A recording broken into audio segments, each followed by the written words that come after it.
უფლება დამცველები ნაციონალურ მოძრაობას ეროვნულ სტადიონზე ხალხის ძალად მიყვანაში ადანაშაულებენ. უფლება დამცველთა გაერთიანების თავმჯდომარის ნიკოლოზ ბჟავანაძის განცხადებით მათ დაუკავშირდნენ საჯარო სამსახურის წარმომადგენლები და უთხრეს, რომ თუ მართველი პარტიის საარჩევნო კამპანიის დასკვნით ღონისძიებაზე არ მივიდოდნენ, სამსახურებიდან გაათავისუფლებდნენ.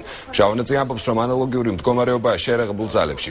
ჯარისკაცებს აიძულებენ მათი ოჯახის წევრები დღეს ნაციონალების შეკრებას დაესწრონ.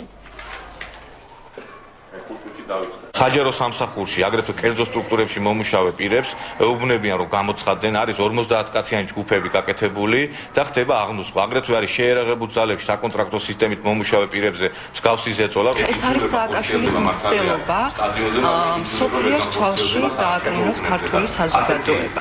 აი ასეთ ვითარებაში სააკაშვილს სურს მსოფლიოს დაანახოს, რომ ქართული საზოგადოება ამ კადრებით შეწწუნებული კი არ არის, აღშფოთებული კი არ არის. ის ტაშს უკრავს ხელისუფლებას, რომელმაც ჩაიდინა ეს ძალადობა.